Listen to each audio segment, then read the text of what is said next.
জয় গুরু। খামখেয়ালি প্রাণ চ্যানেলে আপনাদের স্বাগত। আজ আমরা পড়ব আত্মজ্ঞান। লিখছেন শ্রী প্রথম ভূষণ সেনগুপ্ত। জয় গুরু। আমাদের লক্ষ্য কি? শ্রী শ্রী ঠাকুর প্রতিষ্ঠিত সমগ্র সারস্বত সংঘের মূল লক্ষ্য আত্মজ্ঞান লাভ করা। নিজ স্বরূপ যে আত্মা, উহাতে অবস্থিতি করায় নামান্তর আত্মজ্ঞান লাভ করা। সুতরাং স্বস্বরূপ যে আত্মা, উহাতে অবস্থিতি করিতে হইলে আত্মার যে যে ধর্ম বর্তমান, আমাদের সেই সব বা গুণগুলি সর্বাগ্রে আহরণ করা দরকার। আত্মা সত্য স্বরূপ। সুতরাং আত্মজ্ঞান লাভ করিবার কাহারও ইচ্ছা থাকিলে প্রথমেই সত্যে প্রতিষ্ঠিত হওয়া যায়। কায় মনোবাক্যে সত্য লাভ না হইলে কেহ কোনোদিন আত্মজ্ঞান লাভ করিতে পারে না। আত্মাকে সত্য স্বরূপ বলা হয় কেন? না, একমাত্র আত্মা ছাড়া যাবতীয় বস্তুরই লয়, ক্ষয় বা পরিবর্তন আছে। যে বস্তু পরিণামশীল তাহা কখনো পরিপূর্ণ সত্য হইতে পারে না। উহা মিথ্যারই নামান্তর, যদিও সেই মিথ্যা সত্যবোধ বহুদিন ধরিয়া চলিয়া আসিতে পারে। আমি যদি একটা অব্যর্থ সত্যের আলাপ করি নানা কারণ দর্শাইয়া বা বহুজনের সাক্ষ্য প্রমাণাদের দ্বারা, তবে উহা এ জগতে কিছুকাল সত্য বলিয়া প্রমাণিত হইলেও উহা যে মিথ্যা তাহা একদিন না একদিন প্রতিভাত হইবেই হইবে। সত্যের কোনো বিকৃতি নাই, উহা চির অবিকৃত। এক চুল এদিক ওদিক হইলে উহা মিথ্যা। এই কারণে আমাদিগকে সত্য ভাষণ, সত্য রক্ষা সদা সর্বদার জন্য করিতে হইবে। মুখে সত্য কথন আর অন্তরে মিথ্যা ভাব পোষণে সত্য রক্ষা হয় না। মন ও মুখ যাহারা এক, সেই মাত্র সত্যে প্রতিষ্ঠিত। একমাত্র সত্যকে ধরিয়া থাকিলে সর্ব অভীষ্ট লাভ হয়। হৃদয় নির্মল হইলে সত্য রক্ষা করা যায়, আবার সত্য রক্ষা করিলে অন্তঃকরণ শুদ্ধ হয়। আধ্যাত্মিক পথে সত্যের প্রতিষ্ঠার মতন আত্মিক বল আর দ্বিতীয় নাই। যিনি সত্যে প্রতিষ্ঠিত তিনি সর্বদা অকুতভয়। আত্মা সত্য স্বরূপ, সুতরাং অচঞ্চল বা পরিণামবিহীন, সুতরাং নিষ্ক্রিয়। কোনো বস্তুর বিকৃতি হইলেই চঞ্চলতা আসে। আত্মা সত্যস্বরূপ বলিয়া অবিকৃত ও অচঞ্চল। আমরা এই জগতে জড় ও চেতন এই দুইভাবে বিভক্ত বস্তু সমুদয় দেখি। পাথর, মাটি, ইট, কাঠ প্রভৃতিকে আমরা জড় বলি, কেননা ইহাদের কোনো চেতনা বা জ্ঞান নাই। ইহাদের শোক, দুঃখ, শীত, তাপ, হ্রাস, বৃদ্ধি বুঝিবার মতো বোধ নাই। ইহাদের গতিও নাই, কারণ ইহারা প্রাণহীন। প্রাণচিত বা জ্ঞানেরই অভিব্যক্তি। অবিকারী চিত বা জ্ঞান প্রাণ সহযোগে ক্রিয়াশীল। এই সব জড়বস্তু ছাড়া যাবতীয় প্রাণযুক্ত পদার্থই অর্থাৎ প্রাণী চৈতন্যময়, অর্থাৎ তাহারা বুঝিতে বা জানিতে পারে।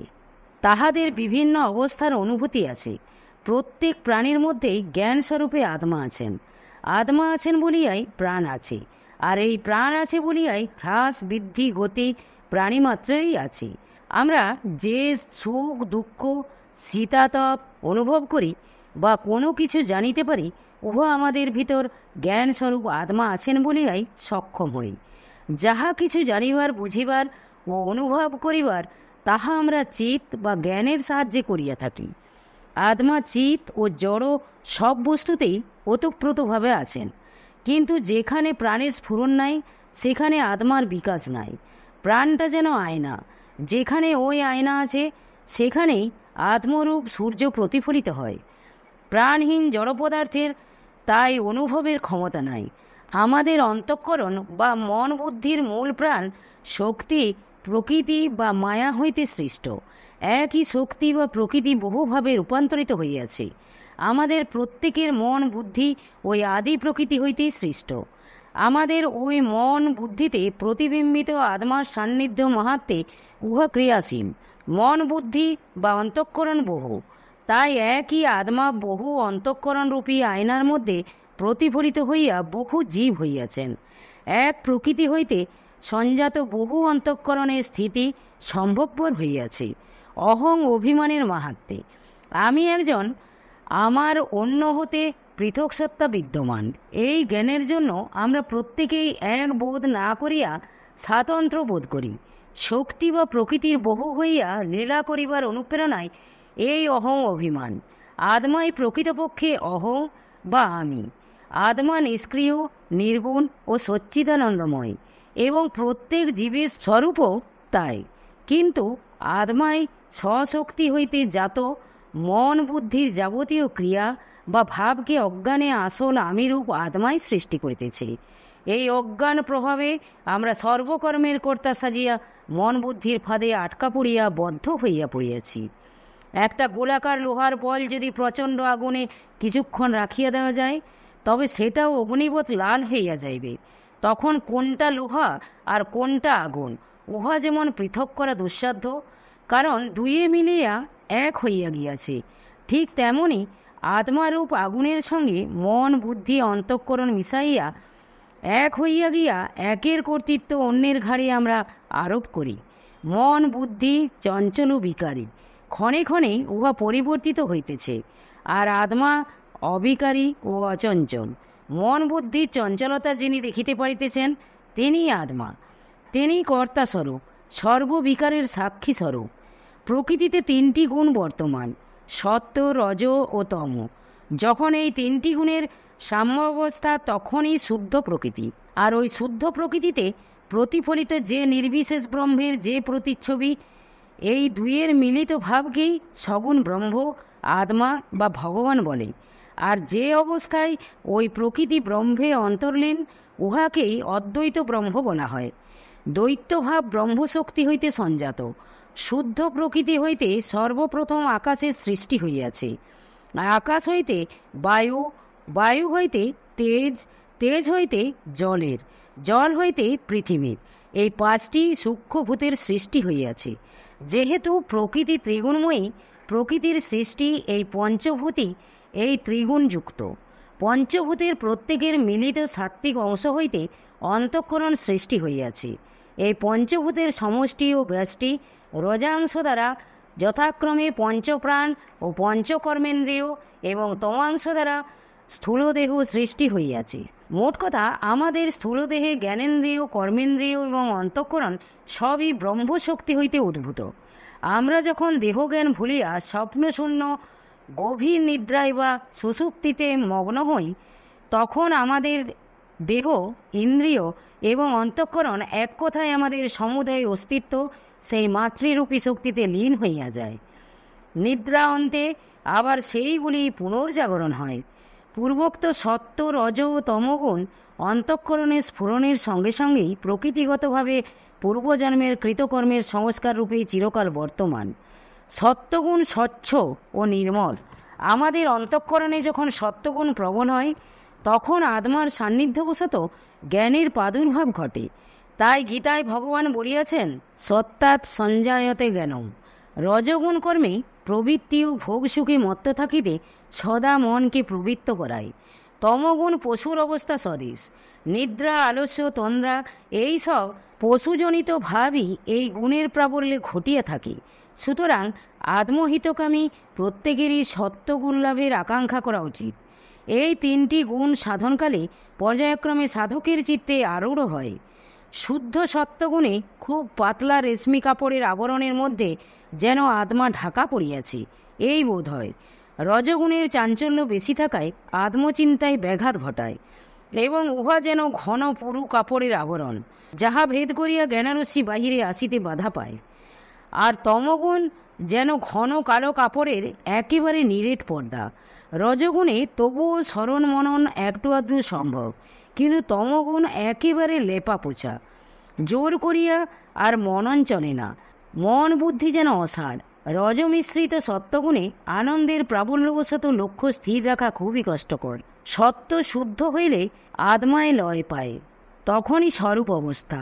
পূর্বোক্ত মন বুদ্ধিতে উদীয়মান যাবতীয় গুণ বিক্ষোভ যদি দ্রষ্টা হিসাবে দেখিয়ে যাওয়া যায়, অর্থাৎ আমার মনে এটা যাহাই উঠুক, অর্থাৎ সংকল্প বিকল্পাত্মক যাহা কিছুরই উদয় হোক না কেন, উহা আমি নই। উহার সংঘাতে দ্রষ্টাস্বরূপে যে বস্তু বর্তমান অচঞ্চল, সেই বস্তুই আমি। আমার এক সময়ে এটা ঠিক, অন্য সময়ে ওটা ঠিক। এই যে বিভিন্ন সময়ে বিকারপ্রাপ্ত হইতেছে, ওই বিকারী বুদ্ধি হইতে আমি সম্পূর্ণ পৃথক বস্তু।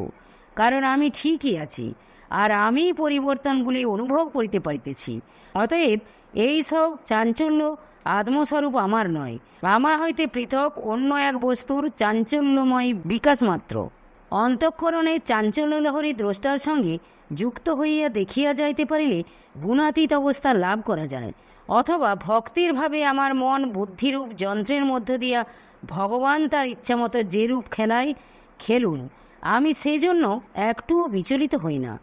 তার যন্ত্র তিনি যেরূপ ইচ্ছা সেরূপ বাজাইতে থাকুন। সে অবস্থায় স্পষ্ট অনুভব করা যায় সুখ দুঃখ মনের খেলা। এর সঙ্গে যুক্ত হইয়া আমি রকমারি কর্মের মাঝে নিপতিত হই। এই মন বুদ্ধি চিত্ত এবং অহংকার এগুলি মাত্র আত্মা বা বহুরূপী আমাকে বন্ধ করিয়া রাখিয়াছে। এগুলিকে আমল না দিলে আস্তে আস্তে এগুলি নিস্তেজ হইয়া যাইবে। যত উদ্বেগ, যত চিন্তা, যত ভোগ করিবার দুর্বার আকাঙ্ক্ষা, সব কিছুরই কর্তা এই মন বুদ্ধি।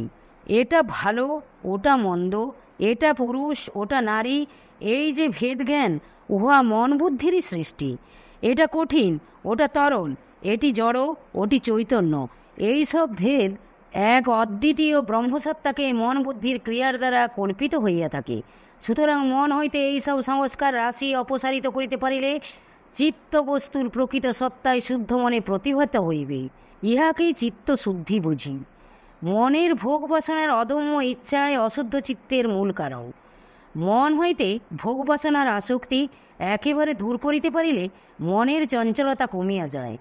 জন্ম জন্মান্তরের সংস্কার রূপে যেসব বাসনা কামনা আমাদের মনে দৃঢ়রূপে মজ্জাগত হইয়াছে, ওইগুলিকে জাগিতে না দেওয়ায় জপ তপ ধ্যান ধারণা প্রভৃতি সাধনার প্রয়োজন। আত্মজ্ঞান লাভের জন্য ইচ্ছুক সাধকের সর্বদা অনাসক্ত হইয়া শরীর ধারণ করিবার জন্য মাত্র আহার বিহারে রত থাকা উচিত। মনের পাঁচ দিকে বহির্গতিকে রুদ্ধ করিয়া আপন লক্ষ্যকে সদা সর্বদা স্থির রাখিয়া এই কর্মময় জগতে প্রারব্ধ কর্ম ভোগ করত আত্মজ্ঞান লাভের পথে সদা সচেষ্ট থাকা প্রয়োজন। অভ্যাসবশে নিজ লক্ষ্য বিষয়ে মন স্থিরতা প্রাপ্ত হইলে উহা আর বহির্দিকে কদাচ গমন করে না। ওই অবস্থায় জ্ঞেয় বস্তু সকল আপনা থেকে স্ফুরণ হইতে থাকে। কারণ যদ্বারা সব কিছু জানা যায় সেই জ্ঞানরূপী আত্মার অতি সন্নিকটে তখন সাধক অবস্থান করে। জয় গুরু, জয় গুরু। আজ এই পর্যন্তই। যদি আপনাদের ভালো লেগে থাকে তাহলে চ্যানেলটিকে সাবস্ক্রাইব করে সাথে থাকবেন। জয় গুরু, জয় গুরু।